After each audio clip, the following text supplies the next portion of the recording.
लोकाभिरामं रणरङ्गधीरं राजीवनेत्रं रघुवंशनाथं कारुण्यरूपं करुणाकरन्तं श्रीरामचन्द्रं शरणं प्रपद्ये।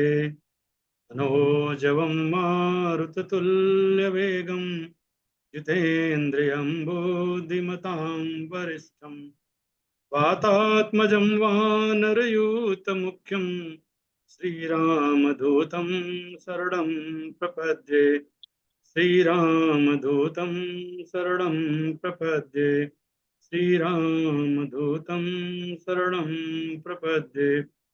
जय जय सीताराम। कृष्ण कन्हैया लाल की जय। सियावर रामचंद्र की जय। जय राम, जय जय श्री राम। बहुत बहुत धन्यवाद लाल साहब। अब आज आपको जैसे ज्ञात है जो रामायण क्लास हमारा चल रहा है उसकी आज अंतिम क्लास है। तो आज उत्तरकांड के अंत में हम प्रवेश कर रहे हैं और अंत में जा रहे हैं। तो जो अंतिम जो क्लास है आदरणीय श्रीमती विजया दुबे जी हमें पढ़ाएंगी, बताएंगे उस बारे में, और उसके बाद में बात करते हैं। जय श्री राम विजय दीदी, बस। जय सिया राम। श्री हरिम परमानंदम उपदेष्टामीश्वरम व्यापकम सर्वलोकानां कारणम तम नमाम्यहम। श्री हरि के चरणों में प्रणति निवेदित करती हूँ।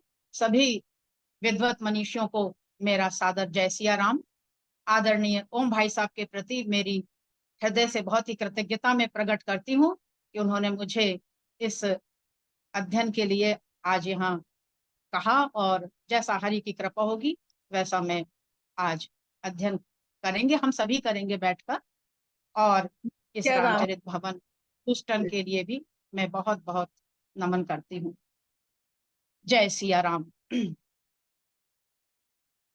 निज संदेह मोह भ्रम हरनी करऊं कथा भव सरिता तरनी सादर सिमहि नाई अब माथा वर्णहु विशद राम गुण गाथा।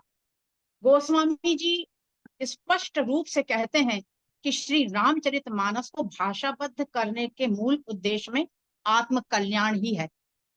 और यहाँ इस खंड में उत्तरकांड के इस खंड में 104 से 130 के बीच ऐसे 3 पात्र हैं जो अपने अपने कल्याण के लिए अपना मार्ग ढूंढ रहे हैं। पहला प्रमुख श्रोता के रूप में पार्वती जी हैं। वो कहती हैं, बिरत ज्ञान विज्ञान दृढ़ राम चरण अति नेह पायस तन रघुपति भगति मोहि परम संदेह। एक संदेह उन्हें व्याप्त है।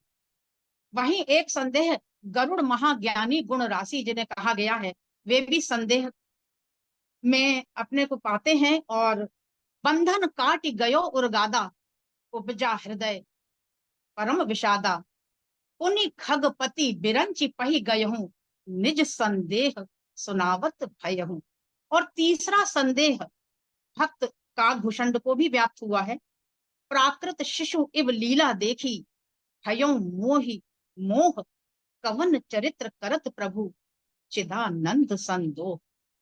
इस प्रकार 104 से 130 के मध्य 3 संवाद यहाँ देखने को हमें मिलेंगे। शंकर पार्वती का संवाद, काकभूषण और गरुड़ का संवाद, और वहीं एक संवाद तुलसीदास जी का समाज के साथ हमें देखने को मिलेगा। हरि मायाकृत दोष गुण बिनु हरि भजन न जाई भजी राम तजी काम सब अस विचार मन मही।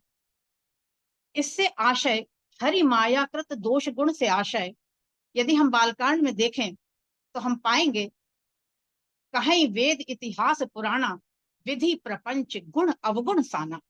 गुण और अवगुण से इस सृष्टि का जो सृजन ब्रह्मा के द्वारा हुआ है और जिसे प्रपंच भी कहा जाता है, क्या है वे गुण और अवगुण? दुख सुख पाप पुण्य दिन राति साधु असाधु सुजाति कुजाति दानव देव ऊंच अरु नीचू अमीय सुजीवन माहुरु नीचू। माया ब्रह्म, माया है तो ब्रह्म है, माया ब्रह्म जीव जगदीशा, जीव है तो ईश्वर है।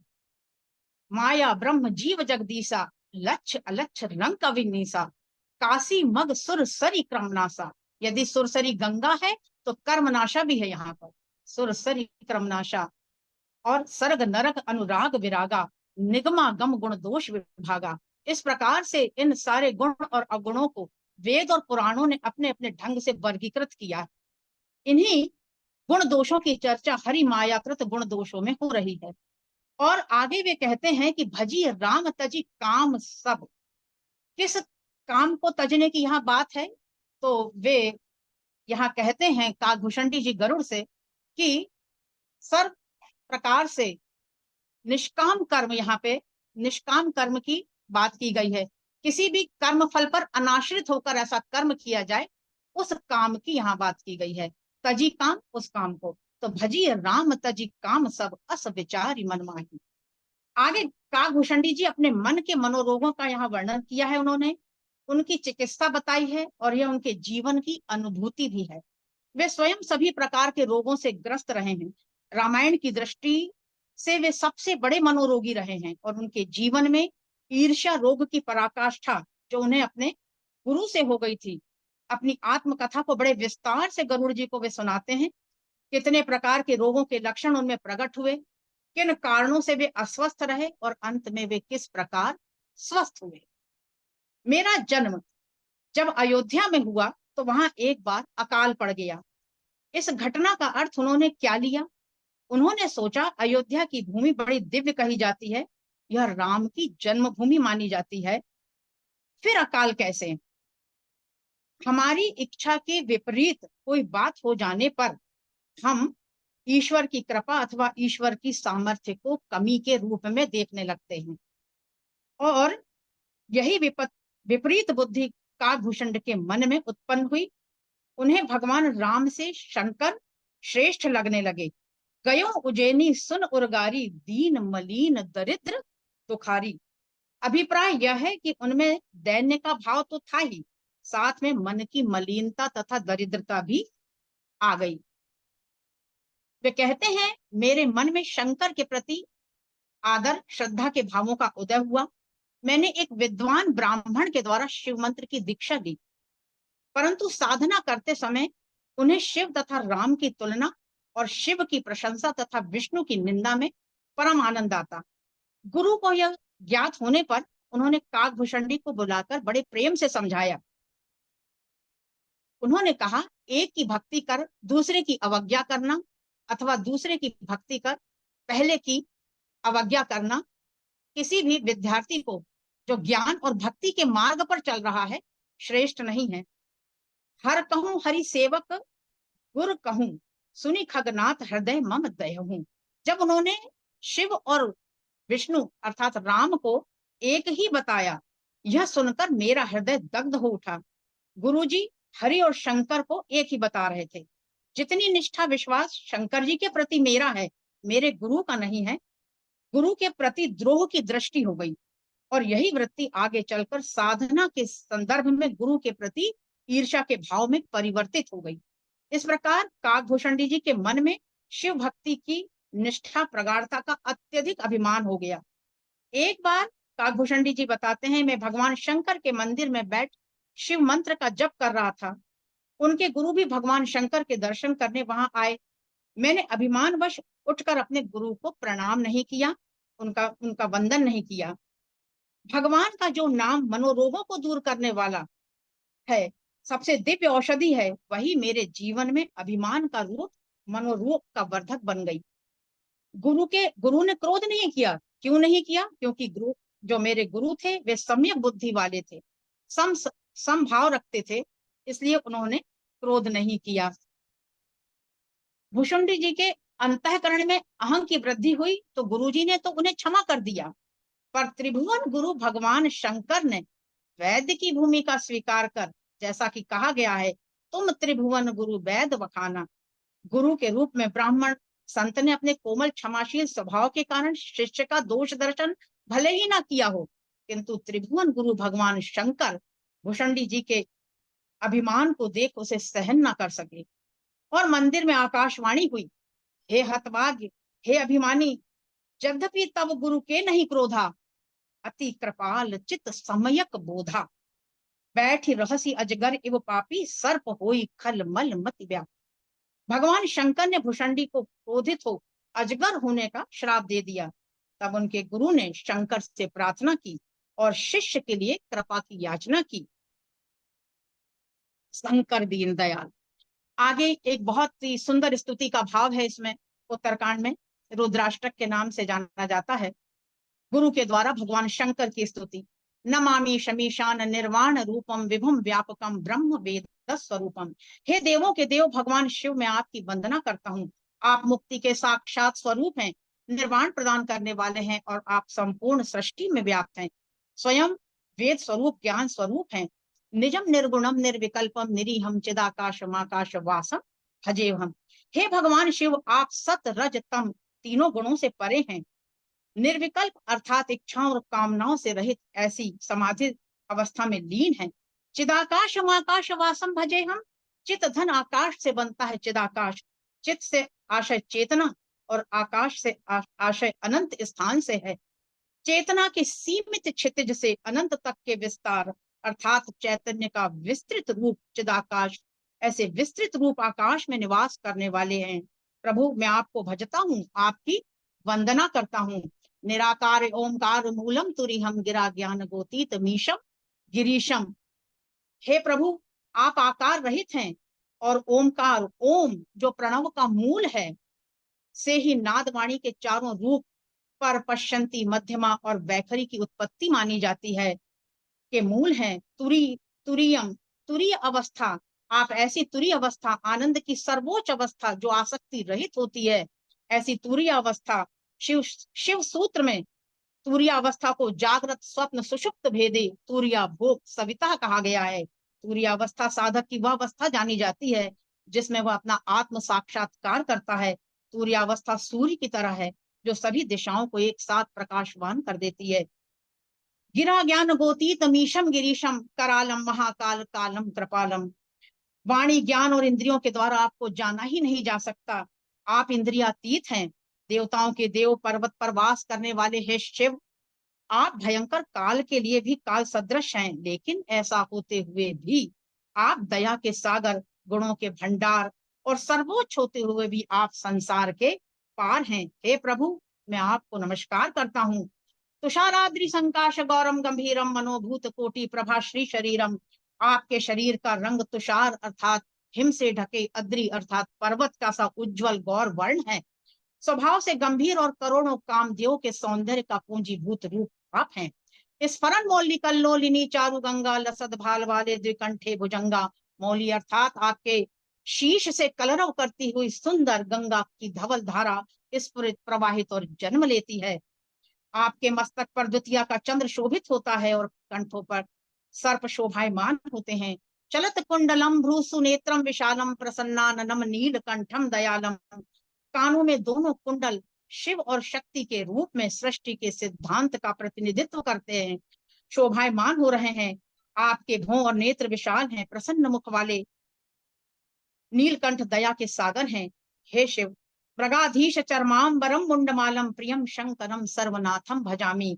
पशुओं के राजा सिंह के चर्म का वस्त्र धारण किए, गले में मुंडमाल पहने हैं, सर्व कल्याणकारी सर्वप्रिय भगवान शिव, आपकी मैं वंदना करता हूँ। प्रचंडम प्रकष्टम प्रगल्भम परेशम अखंडम अजनम भानुकोटि प्रकाशम। आप रुद्र रूप प्रचंड स्वरूप वाले हैं और संपूर्ण आकर्षण से युक्त हैं। हे देवों के देव हैं, आपका स्वरूप अखंड है, आप अजन्मे हैं, आपका तेज करोड़ों सूर्य के समान है। ऐसे हे शिव, मैं आपकी वंदना करता हूँ। त्रयशूल निर्मूल नम शूल पाणी भजे हम भवानिम पतिम भावगम्यम। तीन शूल वाला आपके हाथ में हमेशा त्रिशूल रहता है जो सभी प्रकार के दोषों और कष्टों को नाश करने की क्षमता रखता है। त्रैशूल के तीन भाग से संकेत देहिक, देविक और भौतिक कष्टों से को हरने से अर्थात सांसारिक पीड़ा को हरण करने की क्षमता रखता है। हे भवानी के पति पार्वती, जिन्हें भावों के द्वारा प्राप्त किए जा सकते हैं, मैं आपको भजता हूँ, आपकी वंदना करता हूँ। कलातीत कल्याण कल्पांतकारी सदा सज्जदानंद दाता पुरारी। आप सभी प्रकार की कलाओं से परे हैं, सभी का कल्याण करने वाले हैं। कल्प कल्प अर्थात सृष्टि का एक चक्र, जब सभी स्थूल तत्व विलीन हो जाते हैं, ऐसे कल्पांतकारी हैं और सज्जन बुद्धिमान प्राणियों को महान आनंद देने वाले हैं। जो अधर्म का प्रतिनिधित्व करते हैं, ऐसे त्रिपुरासुर के शत्रु हैं आप। चिदानंद संदोह मोहापहारी प्रसीद प्रसीद प्रभु मन मथारी। हे कामदेव के शत्रु भगवान शिव, आप सत्य चित आनंद स्वरूप तीनों का पूंजीभूत रूप हैं। सांसारिक माया भों के भ्रम से दूर हैं। कृपा कर मुझ पर कृपा करें, मुझ पर कृपा करें। न यावत उमानाथ पादार विंदम भजंती हलोके परेवा नराणाम। जब तक है वहां के स्वामी उमानाथ आपके चरण कमलों की पूजा इस लोक या परलोक में कोई मनुष्य जब तक नहीं कर लेता, तब तक उस मनुष्य को जीवन में आनंद, शांति और दुखों के अंत का अनुभव नहीं होता। हे प्रभु, आप सभी प्राणियों के हृदय में वास करने वाले हैं। हे प्रभु भगवान शिव, आप प्रसन्न होइए, प्रसन्न होइए। न जानामि योगम जपम नैव पूजाम न तो हंसदा सर्वदा शंभु तुभ्यम। भगवान, मैं योग जप पूजा इत्यादि नहीं जानता। हे शंभु, मैं सदैव केवल आपको ही नमन करता हूँ। मुझे जन्म और जरा के दुखों से और उन पापों से भी बचाएं जो दुखों को जन्म देते हैं। मुझे आप अपनी शरण में लेकर मेरा उद्धार कीजिए, कृपा दृष्टि डालिए। यहाँ गुरु किस कृपा दृष्टि की याचना कर रहे हैं? उनके शिष्य को जो श्राप शंकर के द्वारा मिला है, उसके लिए कृपा दृष्टि की याचना कर रहे हैं, वह कम हो जाए। हे प्रभु, क्लेशों से मेरी रक्षा करें।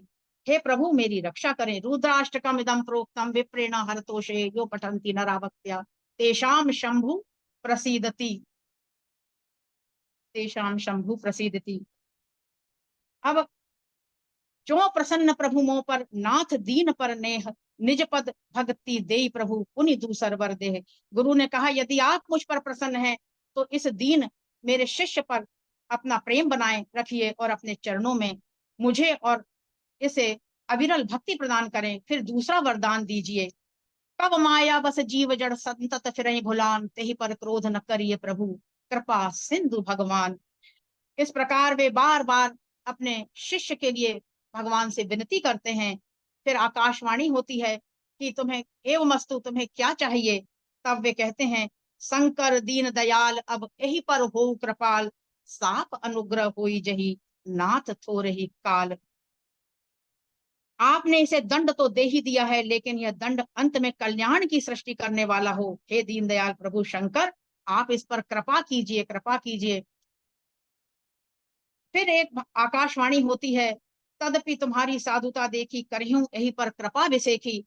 गुरु की साधुता देखकर और अपने इष्ट राम के प्रति इस प्रकार का भाव देखकर वे इस काकभूषणी को कहते हैं कि कवन्यु जन्म मिटे ही नहीं ज्ञाना, जन्म मरत दुसह दुख होई। यही भगवान शंकर से प्रार्थना की और इसका परिणाम यह हुआ कि शंकर जी के दंड के रूप में वो शाप काकभूषणी के लिए मानो कड़वी औषधि की तरह कल्याणकारी सिद्ध हुआ। और गुरु ने संकेत रूप में यह बता दिया कि यह भी औषधि ही है। मीठा लगने वाला वरदान भी दवा है और कड़वा लगने वाला शाप भी दवा ही है, क्योंकि औषध होने पर कड़वी दवा भी ग्राह्य है, रोगों को दूर ही करती है। इसके बाद काकभूषणी जी उसके बाद काल के प्रभाव से काकभूषणी जी गरुड़ से बताते हैं कि मैं विंध्य पर्वत में जाकर सर्प बन गया। कुछ काल बाद उसे बिना यत्न बिना कष्ट के त्याग दिया। हे पक्षीराज गरुड़, उसके बाद जितने जन्म मैंने धारण किए, मुझे जन्म मरण की कोई पीड़ा न हुई। मुझे शिव ने श्राप देकर वेदों में जो नीति का मार्ग था उसकी रक्षा की और गुरु की साधुता को देख मुझ पर कृपा कर मेरे कष्टों को भी कम कर दिया। मेरा ज्ञान भी नष्ट नहीं हुआ। हर योनि में जन्म लेने पर भी मेरे राम के प्रति दृढ़ भक्ति ही रही, क्योंकि मेरा ज्ञान नष्ट नहीं होता था। इसलिए मैंने राम भक्ति के मार्ग का अनुसरण किया हर जन्म में। किंतु मुझे एक शूल निरंतर चुभता रहता था, अपने गुरु के कोमल शील स्वभाव के प्रति जो अपमान मैंने किया था। हे पक्षीराज गरुड़, सर्व क्षमाशील वात्सल्य भाव कदाचित संसार में किसी शिष्य को गुरु ने अपने और पुत्र का यह अधिकार दिया होगा। इस प्रकार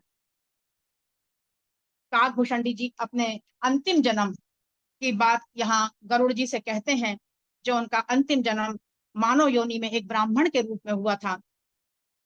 मानव योनि में जन्म एक ब्राह्मण के रूप में हुआ। राम भक्ति के और राम के बाल स्वरूप को स्मरण कर वे बच्चों के साथ भगवान राम की लीलाओं का ही आनंद लिया करते थे, उसी में मगन रहा करते थे। जब कुछ बड़े हुए, प्रौढ़ भये मोहि पिता पढ़ावा, समझाऊं सुनाऊं गुनव नहीं आया। कुछ बड़ा हो जाने पर पिता ने वेदाध्ययन कराना प्रारंभ किया।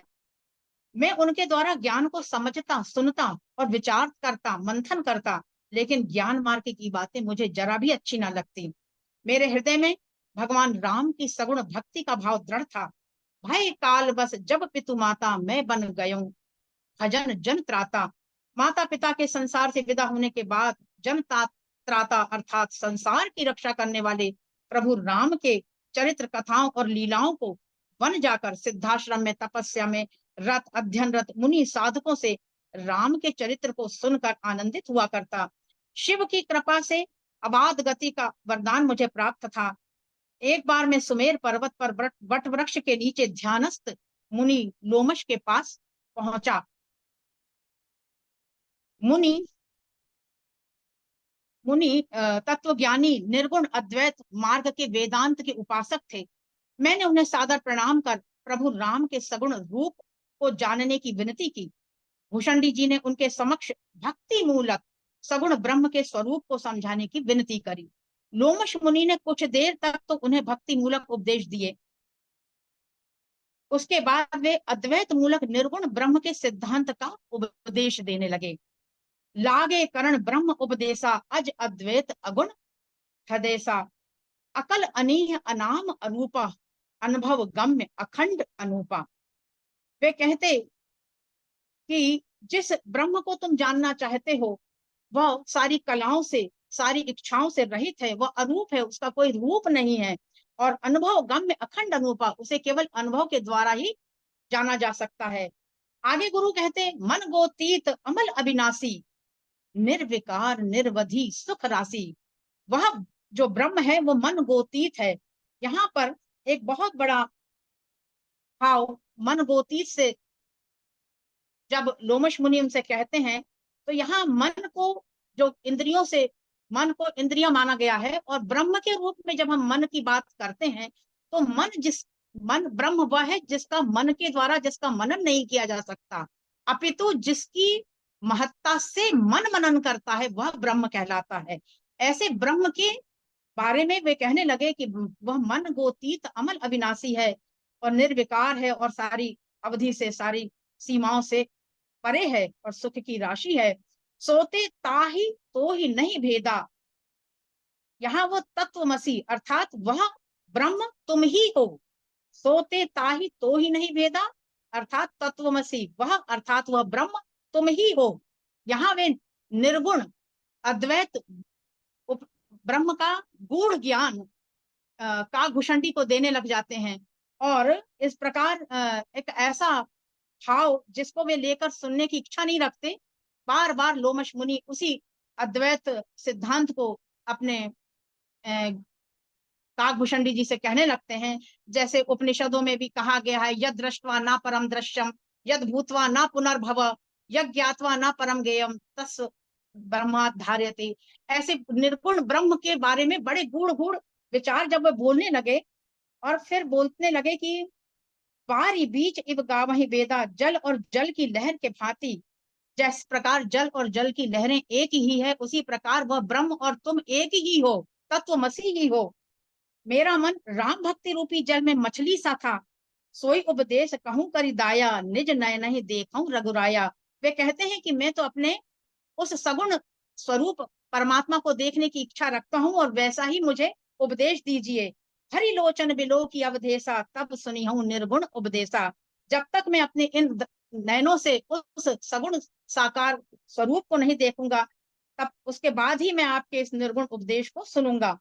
मुनि ने फिर अनुपम हरि कथा कुछ देर कहकर सगुण मत का खंडन कर निर्गुण अद्वैत ब्रह्म का निरूपण फिर करने लगे। वे मुझे बार बार विनती करने पर भी अद्वैत मूलक सिद्धांत, उपनिषदों के गूढ़ तत्व दर्शन और मीमांसा को समझाने लग जाते। ब्रह्म का अद्वैत दर्शन मुझे जरा न भाता। आगे बारंबार सकोप मुनि करही निरूपण ज्ञान, मैं अपने मन बैठ तब करहूं विविध अनुमान। गुरु क्रोध में आकर बारंबार निर्गुण ब्रह्म का भूषंडी जी को उपदेश देने लगते और भूषंडी जी मुनि की बातों को ना सुनकर अपने ही मन में विचार में मग्न हो जाते। क्रोध की द्वैत बुद्धि बिनु, द्वैत की बिनु अज्ञान, माया बस परिच्छिन्न जड़, जीव की ईस समान। काकभूषणी जी के मन में विचार चलने लगता है। वे सोचते हैं, मन में तर्क उत्पन्न हो रहा है और वे सोचते हैं, अगर मुनि के हृदय में क्रोध का भाव उत्पन्न हो रहा है और जब तक द्वैत बुद्धि नहीं होगी तब तक क्रोध उत्पन्न नहीं होगा, और द्वैत बुद्धि कब उत्पन्न होगी? जब कोई व्यक्ति अज्ञानी होगा। भेदभाव वाली बुद्धि ऐसी स्थिति में अज्ञानी व्यक्ति कब होगा? जो माया के वशीभूत होगा। और ऐसी स्थिति में जो माया के वशीभूत है, ऐसे मूर्ख व्यक्ति को कैसे ईश्वर के समान माना जाए? यह सब विचार काकभूषण के मन में तब आ रहे हैं जब ब्रह्म ज्ञानी लोमश मुनि निर्गुण निराकार ब्रह्म का अद्वैत का उपदेश दे रहे थे। तब उनके लिए ऐसे गलत विचार उस ब्राह्मण योनि में काकभूषण के मन में उत्पन्न हो रहे हैं। काकभूषण जी कहते हैं, इस प्रकार मेरे हृदय में पक्षीराज गरुड़ जी अनेकों विचारों तर्क चल रहे थे। सुनो प्रभु बहुत अवज्ञा किए, उपज क्रोध ज्ञानिन के हिए। तुलसीदास जी यहाँ कहते हैं कि बहुत बार जब किसी की अवहेलना की जाए, अपमान किया जाए, तो चाहे कोई कितना भी ज्ञानी हो, तपसी हो, साधक हो, सिद्ध हो, उसके हृदय में क्रोध उत्पन्न हो ही जाता है। ठीक वैसे ही जिस प्रकार चंदन की लकड़ियों को आपस में बार बार संघर्षण करने से वे भी दग्ध होकर जलने लगती हैं। आगे, पुनि पुनि सगुन पक्ष में रोपा, तब मुनि बोले बचन सकोपा, सठ स्वपक्ष तब हृदय विशाला, सपदी होई पक्षी चंडाला। मुनि बोले, रे मूर्ख, तेरे हृदय में जो भावना बनी हुई है, तेरे हृदय में जो तेरा प्रबल पक्ष है, वही तुझे अच्छा लग रहा है। तू पक्षी योनि में सबसे अधम कौवा हो जा। कृपा सिंधु मुनि मति करी भोरी, लीन प्रीति परीक्षा मोरी। यह जानकर कि यह प्रभु की ही मेरे लीला है, मुनि का इसमें कोई दोष नहीं है, मैंने आनंद के साथ मुनि के श्राप को शिरोधार्य किया। मेरे हृदय में भय दीनता का कोई भाव लेश मात्र भी न था। मुनि के चरणों में सिर नवाकर अपने इष्ट प्रभु श्री राम का स्मरण कर मैं वहां से प्रसन्नता का भाव लेकर उड़ गया। तुरंत भयों में काग तब पुनि मुनि पद सिर उनाई, सुमरी राम रघुवंश मणि, हर्षित चलिम उड़ाई। भगवान शंकर पार्वती जी से यहाँ कहते हैं कि उमा जे राम चरण रत, विगत काम मद क्रोध, निज प्रभुमय देखई जगत, के ही सन करहीं विरोध। जिसने काम क्रोध और मोह को जीत कर सारे भावनाओं से रहित होकर भगवान राम के चरणों में अपनी रति करी है, उसे ये सारी सृष्टि ही अपने ईश्वर की जैसी ही उसी भाव में दिखती है। इसलिए यहाँ पर इस भाव को शंकर जी पार्वती जी से कहते हैं, अति विस्मय पुनि पुनि पछताई, सादर मुनि मोहि लीन बुलाई। मन वचन और कर्म से जब प्रभु ने मुझे अपना सेवक जान लिया, तब मुनि की बुद्धि फिर पलट दी और उन्होंने मुझे आदर पूर्वक बुलाकर मेरा अनेक प्रकार से प्रबोधन मुझे समझाया, संतोष किया और राम मंत्र दिया। सदा राम प्रिय हो तुम, शुभ गुण भवन अमान, काम रूप इच्छा मरण, ज्ञान विराग निधान। इच्छा अनुसार रूप धारण करने का वरदान यहाँ लोमश मुनि ने दिया।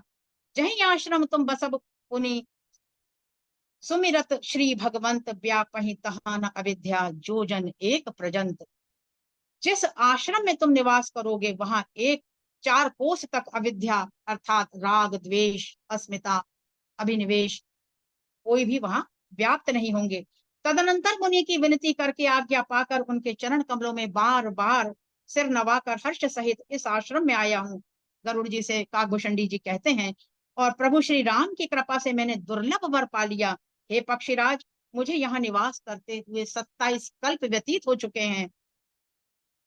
मैं यहाँ रहकर श्री रघुनाथ के गुणों का गान किया करता हूँ। चतुर पक्षी उसे आदर पूर्वक सुनते हैं। श्री अयोध्यापुरी में जब श्री रघुवीर अपने भक्तों के कष्टों को दूर करने के लिए जन्म लेते हैं, तब मैं भी वहां पहुंचकर उनके उस बाल रूप का दर्शन करता हूँ, उनकी लीलाओं का आनंद लेता हूँ और फिर उनके उसी बाल रूप को अपने हृदय में रखकर वापस इसी आश्रम में आ जाता हूँ।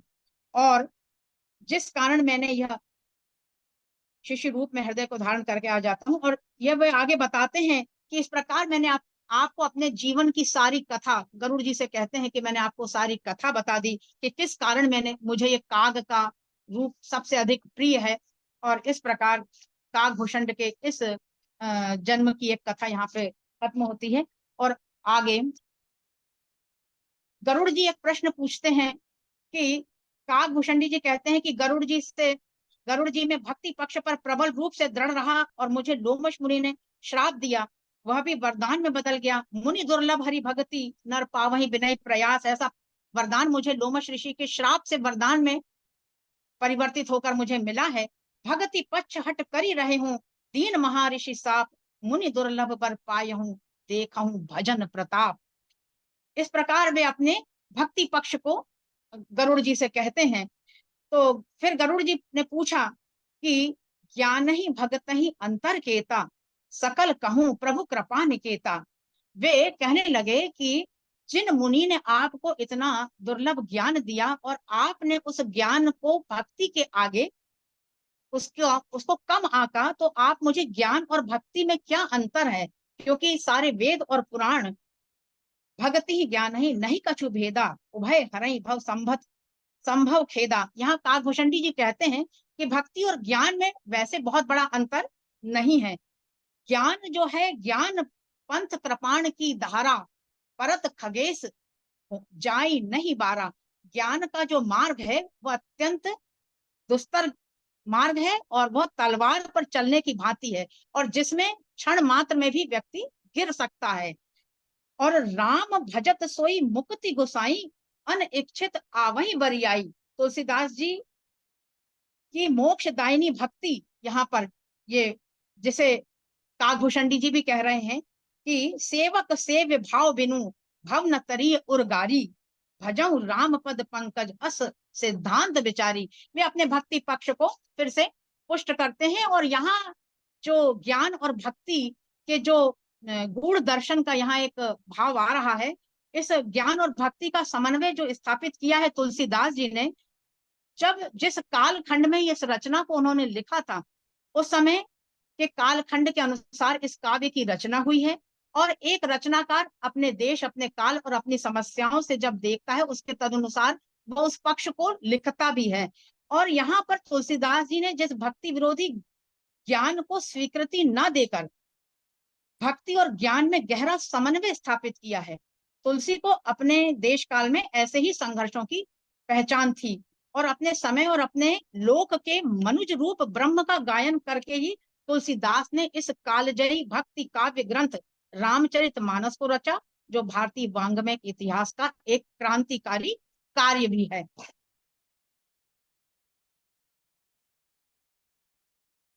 अब आगे गरुड़ जी काकभूषण जी से 7 प्रश्न पूछते हैं। नाथ मोहि निज सेवक जानी, सप्त प्रश्न मम कहूं बखानी। पक्षीराज गरुड़ ने फिर से कहा, हे कृपालु काकभूषण जी, यदि आप मेरे ऊपर प्रेम भाव रखते हैं तो मुझे अपना सेवक समझिए, और मेरे कुछ प्रश्न हैं, आप उनका भी उत्तर दीजिए। मेरे 7 प्रश्न हैं, उनके जवाब दीजिए। पहला प्रश्न, सबते दुर्लभ कवन शरीरा, इस सृष्टि में सबसे दुर्लभ शरीर कौन सा है। दूसरा, बड़ दुख कवन कवन सुख भारी, सो संक्षेपं कहूं विचारी। सबसे बड़ा दुख इस संसार में कौन सा है और सबसे बड़ा सुख इस संसार में कौन सा है, संक्षेप में विचार कर मुझे समझाइए। संत असंत मरम तुम जानहु, संत और असंतों में क्या अंतर है, इसे भी समझाइए। तिन कर सहज स्वभाव बखानो। 5वां प्रश्न, कवन पुण्य श्रुति विदिति विशाला, कौन सा ऐसा प्रबल विशाल पुण्य है इस संसार में जिसकी चर्चा वेदों और पुराणों में की गई है। 6वां प्रश्न, कहूं कवन अघ परम कराला, और इस संसार में सबसे बड़ा भयंकर पाप क्या है। मानस रोग कहूं समझाई, और मानस रोगों की बात, जिनकी बात आपने अभी कही, मानस रोग वास्तव में है क्या। हे नाथ, आप सर्वज्ञ हैं और सब कुछ जानते हैं, कृपा कर आप मेरे इन प्रश्नों का उत्तर दीजिए। तब काकभूषण जी गरुड़ के प्रश्नों का उत्तर देते हैं। नर तन सम नहीं कवनेहु देही, मानव शरीर के समान कोई देह इस संसार में श्रेष्ठ है ही नहीं। इसे साधन धाम मोक्ष कर द्वारा इसीलिए कहा गया है।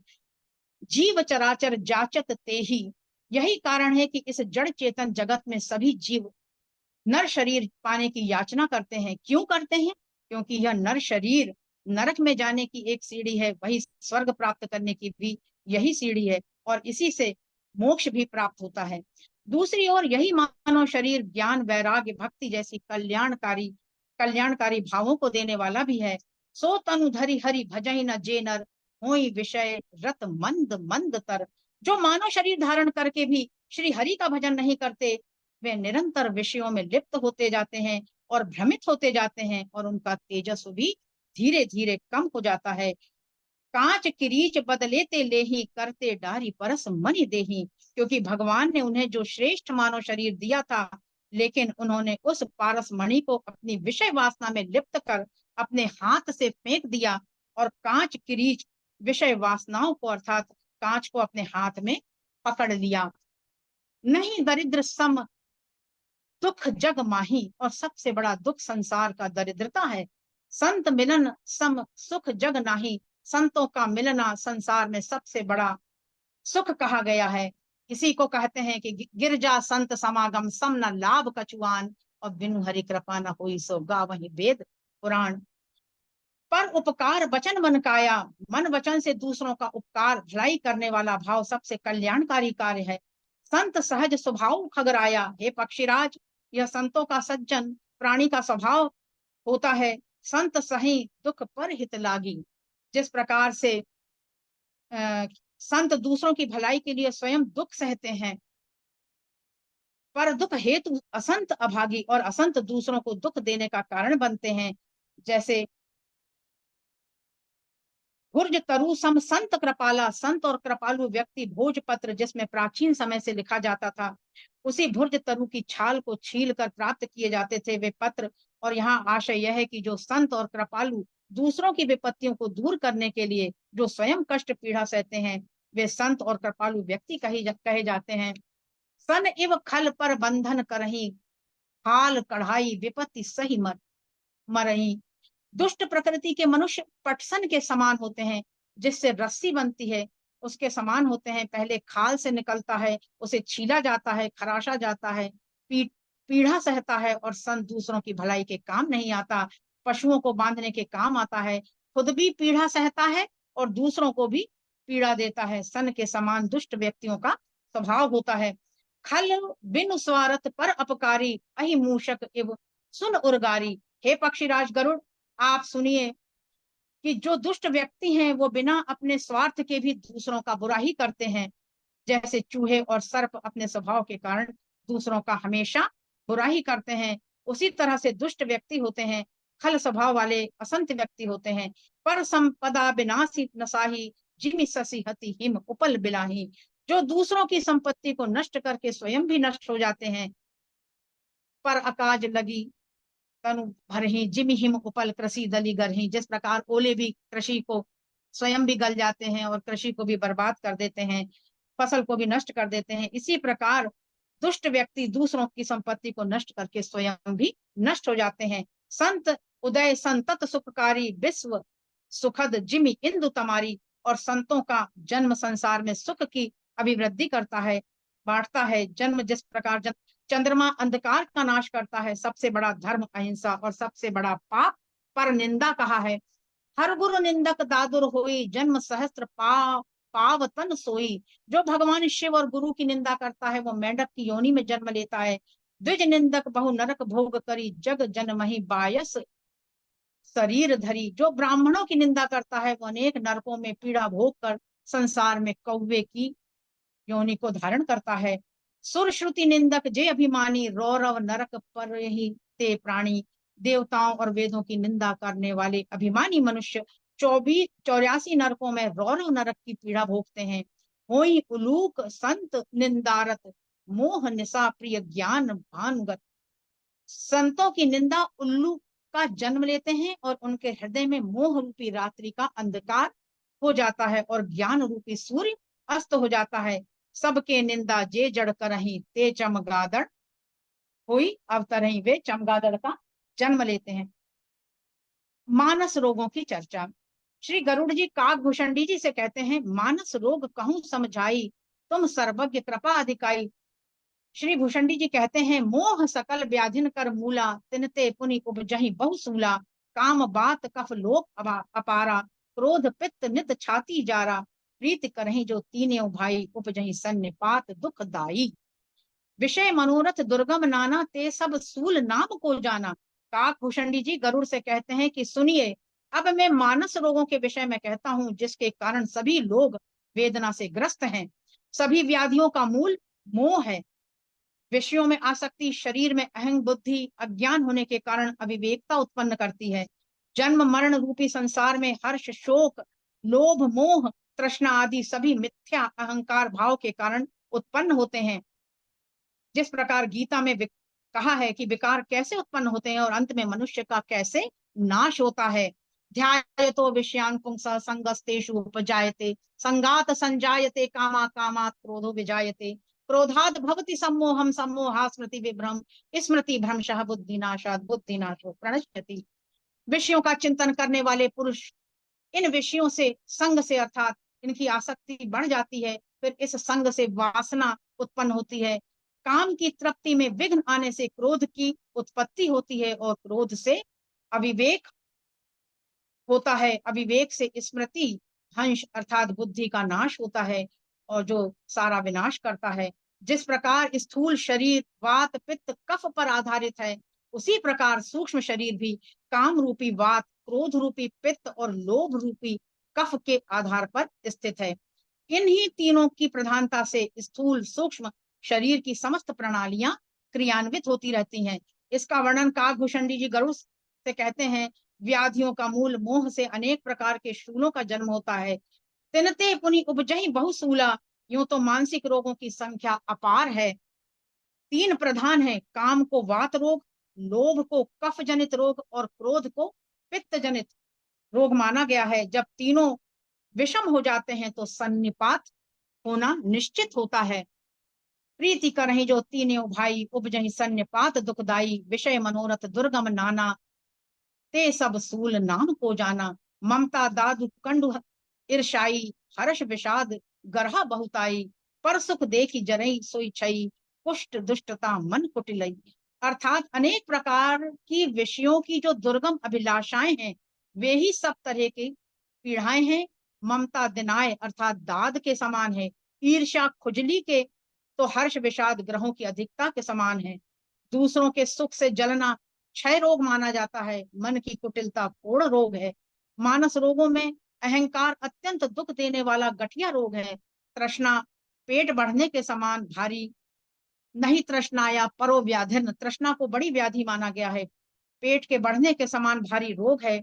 लोक प्रसिद्धि धन पुत्र पाने की इच्छा, तेहैया ज्वर 3 दिनों में आने वाला बुखार माना गया है।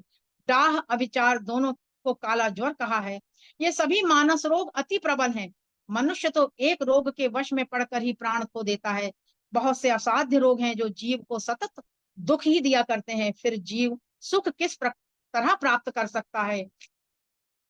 नेम धर्म आचार तप ज्ञान यज्ञ जप दान, भेषज पुनि कोटिन नहीं, रोग जाहि हरि जान। राम कृपा नासई सब रोगा, जो एहि भांति बने संजोगा। सतगुरु वैद्य बचन विश्वासा, संजम यह न विषय के आशा।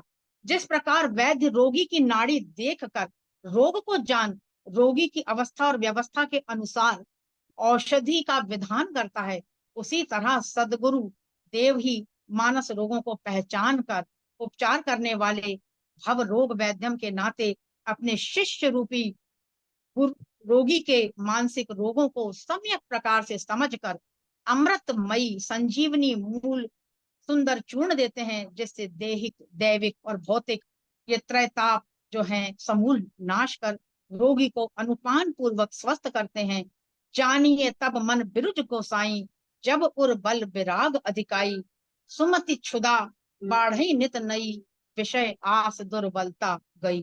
सब कर मत खगनायक एहा, करी राम पद पंकज सेवा। श्रुति पुराण सब ग्रंथ कहाई, रघुपति भगति बिना सुख नाई। अंत में वे वापस काकभूषणी जी गरुड़ से कहते हैं, इन सब का अंत यूं भी देखा जाए तो भगवान राम की भक्ति ही है। इन मानस रोगों की आत्यंतिक निवृत्ति के लिए हमें राम की भक्ति ही सबसे बड़ी इसकी औषधि ही वे बाद में कहते हैं। और इतनी बड़ी भक्ति की ये संहिता लिखी गई है, भक्ति का ये ग्रंथ है, इतना ऊंचा भक्ति का ये रामचरितमानस ग्रंथ लिखा गया, और जिस खंड को आज हम अध्ययन कर रहे हैं इसमें सिर्फ और सिर्फ भक्ति पक्ष ही प्रबल रूप से दृष्टिगत हमें हर जगह होता है। आगे भजन की महिमा है, विमल ज्ञान जल जब सुनहाई, तब रह राम भगति उर छाई। सब प्रकार के मानस रोगों से मुक्त हो जब मनुष्य निर्मल ज्ञान रूपी जल से स्नान कर लेता है, तब उसके हृदय में राम भक्ति छा जाती है। सब कर मत खगनायक एहा, करिए राम पद पंकज नेहा। श्रुति पुराण सब ग्रंथ कहाई, रघुपति भगति बिना सुख नाही। कछुए की पीठ पर भले ही बाल उगावे, बांझ का पुत्र भले ही किसी को मार डाले, आकाश में भले ही फूल खिल उठे, श्री हरि विमुख हो जीव सुख को प्राप्त नहीं कर सकता। मृग तृष्णा के जल से भले ही प्यास बुझ जाए, खरगोश के सिर पर भले ही सींग आ जाए, अंधकार भले ही सूर्य को नष्ट कर दे, बर्फ से अग्नि प्रकट हो, जल के मथने से घी और बालू से तेल प्रकट हो जाए, प्रभु मच्छर को ब्रह्म और ब्रह्म को मच्छर कर सकते हैं। यह विचार कर ज्ञानी पुरुष सभी संदेहों को त्याग कर श्री राम जी को ही भजते हैं। ऐसा काकभूषण जी गरुड़ जी से कहते हैं।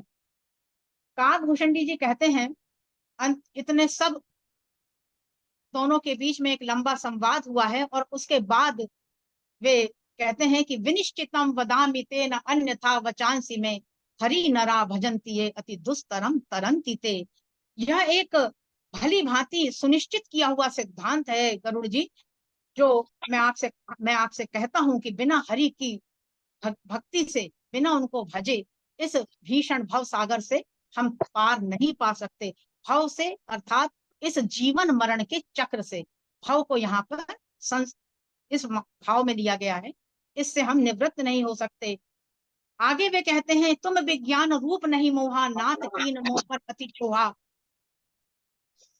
गरुड़ जी आप तत्व ज्ञानी है, विज्ञान रूप अर्थात तत्व ज्ञानी है, और आप में मोह भी नहीं है, और आपने मुझ पर बड़ी कृपा की। आज धन्य में धन्य अति, यद्यपि सब विधिहीन, निज जन जानी राम मोही, संत समागम दीन। भक्त काकभूषण जी गरुड़ जी से कहते हैं कि आज मेरे प्रभु की कृपा से आपसे मेरी भेंट हुई, और यूं भी संत की कृपा रामचरितमानस में राम जी लक्ष्मण जी से भी कहते हैं कि भगति तात अनुपम सुख मूला, मिलहि जो संत होई अनुकूला। आपका मिलना, इस भक्ति में मेरी अनुकूलता है, जो मुझे एक संत का सानिध्य प्राप्त हुआ, और उनमें किसी भी प्रकार का अपने भक्ति के भाव को लेकर, जो भक्ति के एक विशद सागर में वे भक्ति भाव में लीन है, उसमें कहीं भी उनके अंदर उसका भाव किसी भी खारेपन का या ऐसी अपनी किसी प्रवीणता का भक्ति को लेकर कोई अभिमान नहीं है। वे बिल्कुल बार बार कृतज्ञता ही और अपनी धन्यता को ही इस सत्संग के लिए कह रहे हैं, और संतों की कृपा आवश्यक है। आपसे भेंट हुई, मैं अपने को धन्य अनुभव कर रहा हूँ। काकभूषण के भक्ति सरोवर में जरा भी खारापन नहीं है, वे रघुपति भक्ति के रस में पूरी तरीके से लीन है। वहीं गरुड़ जी, जो गरुड़ महाज्ञानी गुण राशि हैं, वे परम ज्ञानी गरुड़ जी की जिज्ञासा में कुतर्क का पूर्ण अभाव है। वे जितने भी प्रश्न पूछ रहे हैं काकभूषण जी से, वे ज्ञानी होते हुए भी उन्होंने अपनी जिज्ञासा में किसी भी प्रकार का कुतर्क नहीं किया काकभूषण जी से अपने प्रश्नों को पूछते समय। और वे कहते हैं कि जीवन जन्म सुफल मम भयहूं, तव प्रसाद संशय सब गयहूं। आज मेरे जीवन लेने का हेतु मुझे सार्थक लगता है, और मेरे सारे संदेह आज मिट गए। और फिर एक ज्ञानी का एक निराभिमानी भाव यहाँ तुलसीदास जी लिखते हैं कि तासु चरण सिरुनाई करी, प्रेम सहित मति धीर। वे गरुड़ काकभूषण जी के चरणों में सिर नवाते हैं और अपने आप को करी मति धीर, और गयो गरुड़ बैकुंठ तब हृदय राखी रघुवीर। इसके बाद वे अपने स्वामी प्रभु हरि को अपने हृदय में रखकर वैकुंठ चले जाते हैं। यहाँ ज्ञान और भक्ति का ऐसा एक भाव, ना ज्ञानी को अपने ज्ञान पर अभिमान है, और ना ही भक्त को अपने किसी भक्ति भक्ति से इस प्रकार किसी अभिमान की कोई वृत्ति यहाँ दिखती है, दोनों संभाव हैं। आगे तुलसीदास जी कहते हैं,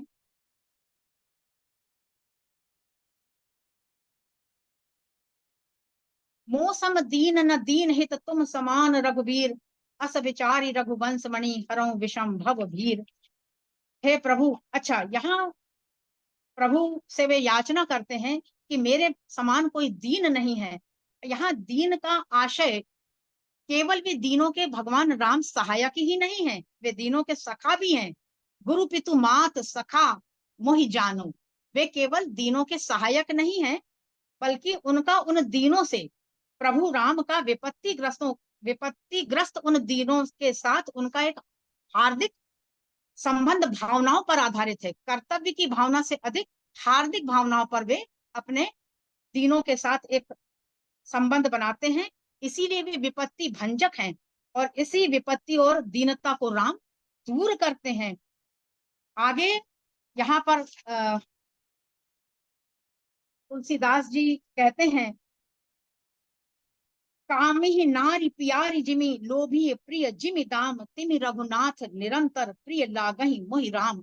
ये रघुनाथ शब्द मानस में बालकांड में भी तुलसीदास जी द्वारा स्वांतः सुखाए तुलसी रघुनाथ गाथा, उन्हें ये शब्द से बहुत ही प्रेम है। और अंत भी यहाँ पर वे कहते हैं, कामिहि नारी प्यारी जिमि लोभी प्रिय जिमि दाम, तिमि रघुनाथ निरंतर प्रिय लागहु मोहि राम। नाथ वे अपने को जब तक रघुनाथ के आश्रय में नहीं पाते तब तक वे अनाथ ही मानते हैं, और जब वे उनका आश्रय प्राप्त करते हैं तभी वे अपने आप को सनाथ मानते हैं। एक आशय इधर इस भाव पक्ष को भी कहता है के संबंध में कहा गया है। और अंत में एक श्लोक है, यत् पूर्वम प्रभुना कृतम सुकविना श्री शंभुना दुर्गमम, श्रीमद राम पदाब्ज भक्ति मनीषम प्राप्ते तु रामायणम, मत्वा तद रघुनाथ नाम निरतम स्वांतस्तम शांतये, भाषा बद्ध मिदम चकार तुलसी दासस तथा मानसम। और अंत में इसकी फलश्रुति जो होती है, पुण्यम पापहरम सदा शिवकरम, विज्ञान भक्ति प्रदम, माया मोह मलापहम सुविमलम, प्रेमांब पूरम शुभम। इस का भाव इस पुण्यम पापहरम, पुण्यम से है जिस प्रकार अखिल लोक पूछो रघुपति कथा प्रसंगा, अखिल लोक जग पावनी गंगा। शंकर जी पार्वती जी से कहते हैं कि तुमने मुझसे यह प्रश्न पूछा, और जिस प्रकार गंगा सारे जिस स्थान से बहती है उसे निर्मल और पवित्र कर देती है, वैसे ही यह कथा रूपी गंगा जो है यह पुण्य को प्रदान करने वाली है और सबको निर्मल करने वाली है। और आगे वो कहते हैं कि आत्मा में छाए अज्ञान को हरने के लिए यह अखिल लोक पावन करने वाली कथा गंगा कही गई है। पापों को हरने वाली है। राम के गुणों को पढ़कर सुनकर जितने भी विकार हैं, विषयासक्ति के जितने विकार हैं, उन सभी पापों से हम मुक्त होते हैं। सदा शिव कर्म ये कल्याण प्रद है। विज्ञान भक्ति प्रदम, विज्ञान, इससे विज्ञान प्राप्त होकर हम भक्ति में हमारा मन लगता है। और माया मोह मलापम, विषय रूपी माया और मोह के जो विकार हम में व्याप्त होते हैं उनको ये हरती है। सुविमलम करती है, हमारा हृदय निर्मल करती है। प्रेमांब पूरम, हमारे को प्रेम से भर देती है। और शुभम, सर्व कल्याणप्रद और शुभप्रद है। इस प्रकार श्री रामचरितमानस की यह कथा गंगा मैंने अपनी मति से जैसी भी मुझसे बन पड़ी, मैंने आपके समक्ष उसका भाव प्रकट किया। और जो भी इसमें त्रुटियां होंगी आप सभी मेरे अपने हैं और निश्चित ही मुझे क्षमा करेंगे। और इस से वो भी मेरा भाव आपको समझ में जितना आया हो उसके लिए मुझे जरूर बाद में बताएं कैसा क्या लगा। और इतना कहकर मैं अंतिम इसमें बोलती हूँ, श्रीमद रामचरितमानस मिदम भक्त्या गायन्ति ये, ते संसार पतंग घोर किरणें दह्यन्ति नो मानवा। यह श्री रामचरितमानस पुण्य रूप पापों का हरण करने वाला, सदा कल्याणकारी, विज्ञान और भक्ति को देने वाला, माया मोह और बल का नाश करने वाला, परम निर्मल प्रेम रूपी जल से परिपूर्ण तथा मंगलमय है। जो मनुष्य भक्ति पूर्वक इस मानस सरोवर में गोता लगाते हैं, वे संसार रूपी सूर्य की अति प्रचंड किरणों से नहीं जलते। जय सिया राम। जय सिया राम, जय सिया राम। बहुत अच्छा बहुत विद्या, ही बहुत सुंदर, बहुत बहुत बहुत अच्छा। बहुत अच्छा, बहुत बढ़िया, बहुत बढ़िया। व्याख्या। बहुत ही अच्छी व्याख्या की समापन बहुत ही है ना बढ़िया। बेटी? वो तो बहुत आप बढ़िया। दोष दृष्टि नहीं है, आप दोष दृष्टि नहीं है, बहुत मेरे मुझसे तो ये बड़ा गूढ़ विषय है और इसकी तो चर्चा क्या ही मैं कर पाऊंगी। लेकिन आपने इतने धैर्य के साथ इतनी देर सुना, इसके लिए मैं सबकी हृदय से आभारी हूँ और ऋणी हूँ। जय सिया राम। जय सिया बहुत राम। बहुत बहुत बधाई सुंदर। आपको, आपने आज इस कथा को पूर्ण किया। बहुत बहुत सुंदर व्याख्या। जय सिया राम। और जय श्री राम, बहुत सुंदर और बहुत अति उत्तम व्याख्यान आपका विजय जी। तो बहुत बहुत इसके लिए आपको धन्यवाद, साधुवाद। और प्रभु की कृपा से आप ऐसे ही हम आपसे सुनते रहें, ऐसी है मेरी अभिलाषा है। सो इस वक्त आज के वक्तव्य के साथ या आज के क्लास के साथ इस रामायण कोर्स आज औपचारिक रूप से आज की क्लास खत्म हुई। मैं एक दो बातें और बता दूं आपको। तो जैसे आपको पता है कि क्विज 34 की कल लास्ट डेट थी, पर अभी मैंने बंद नहीं किया है। तो अगर आपने क्विज 34 क्विज नंबर 34 अगर अभी सबमिट ना की हो तो प्लीज आज सबमिट कर दें, उसके बाद में उसको बंद कर देंगे। और जो आज का जो व्याख्यान रहा विजय जी का, उस पर आधारित क्विज 35 अभी खुली हुई है और वह क्विज 35 17 जुलाई तक खुली हुई है, तो आप तब तक उसको सबमिट कर दें। अब आई mid term exam, fourth mid term exam या चौथी सत्र परीक्षा, जिसमें लंका कांड और उत्तरकांड से प्रश्न है। उसका फॉर्मेट वही है जो पहले आप 3 परीक्षा में दे चुके हैं। तो उसको आज या कल तक मैं उसको खोल दूंगा और उसकी लास्ट डेट होगी 20 जुलाई। तो उसको आप नोट करें कि जो चौथी एग्जाम है लंका कांड उत्तरकांड में, वो 20 जुलाई है। मेरा आपसे अनुरोध है कि आप लंका कांड और उत्तरकांड का अच्छी तरह अध्ययन करें, तभी उस क्विज को ट्राई करें। क्योंकि अभी हमारे एक शिक्षक ने अभी एक मुझे संदेश भेजा था कि इसको इस एग्जाम के लिए काफी सीरियस अध्ययन जरूरी है। तो और हमारा उद्देश्य एग्जाम का नहीं है, हमारा उद्देश्य तो रामायण को समझना है। जितना हम अध्ययन करेंगे उतना ही समझेंगे। तो जो फोर्थ एग्जाम है लंका कांड और उत्तरकांड पर आधारित है, वो आज संभव हुआ तो मैं आज करता हूँ, नहीं तो कल तक तो पोस्ट कर दूंगा। और जो लास्ट डेट 20 जुलाई है। और उसके बाद में फिर फाइनल एग्जाम होगा जो पूरी रामायण पढ़ेगा आदि से अंत तक। तो उसकी भी तैयारी शुरू कर दें तो अच्छा रहेगा। आपको शायद ज्ञात हो या ना ज्ञात हो, यहाँ गत रविवार रात्रि को ह्यूस्टन शहर में बहुत बड़ा तूफान आया था। हालांकि तूफान तो कुछ 12 घंटे चला, पर उससे यहाँ पे पावर फेलियर मेजर समस्या हुई। करीब करीब 3 मिलियन का क्या मतलब 30 लाख घर में बिजली चली गई। तो अभी चल रहा है उसका रेस्टोरेशन का काम। तो करीब करीब 20 लाख घरों में बिजली आ चुकी है।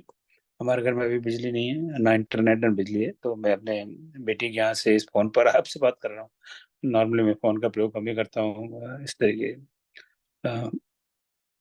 क्लास के लिए या चर्चा के लिए, तो इसके लिए क्षमा चाहता हूँ।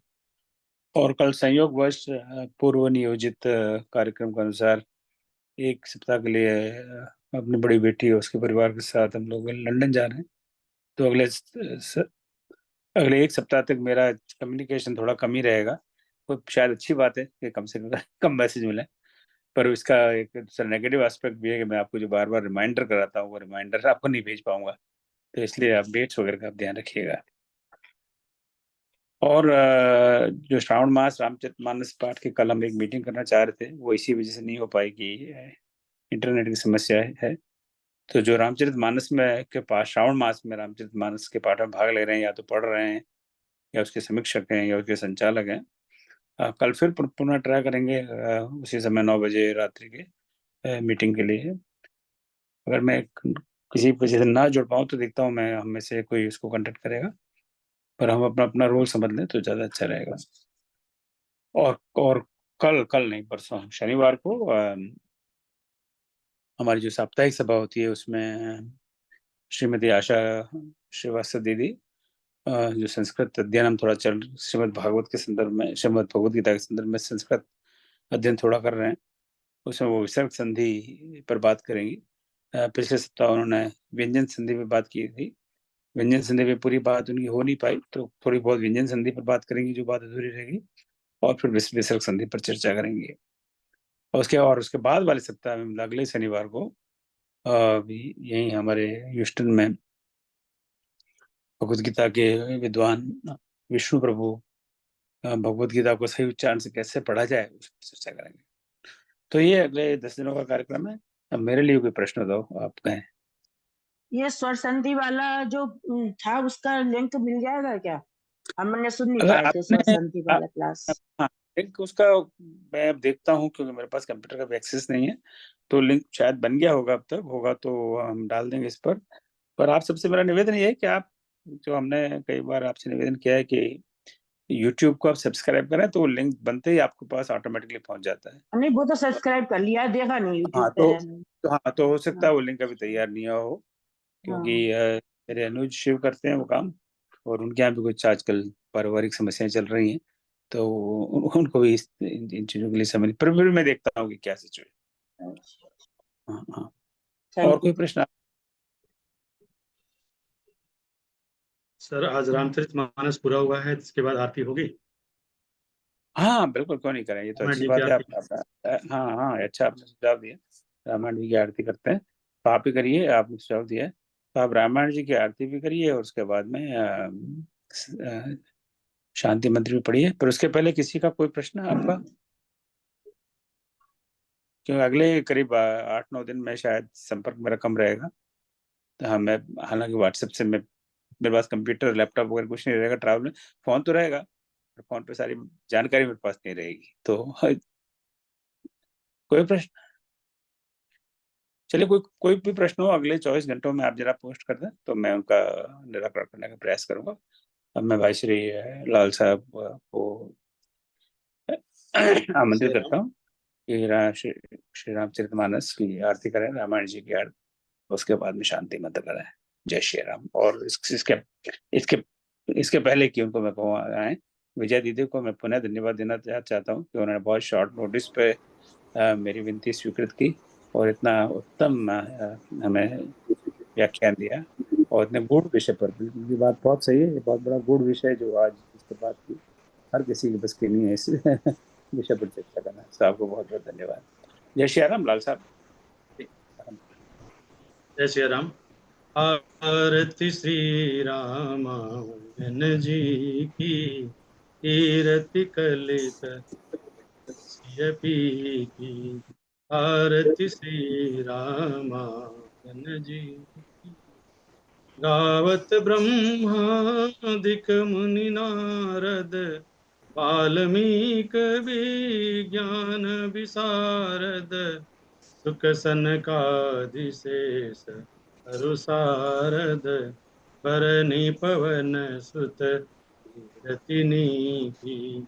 आरती श्री रामायण जी की, गावत वेद पुराण अष्टदश, छो शास्त्र सब ग्रंथन को रस, मुनि जन धन को सरबस, सार अंश मत सब ही की।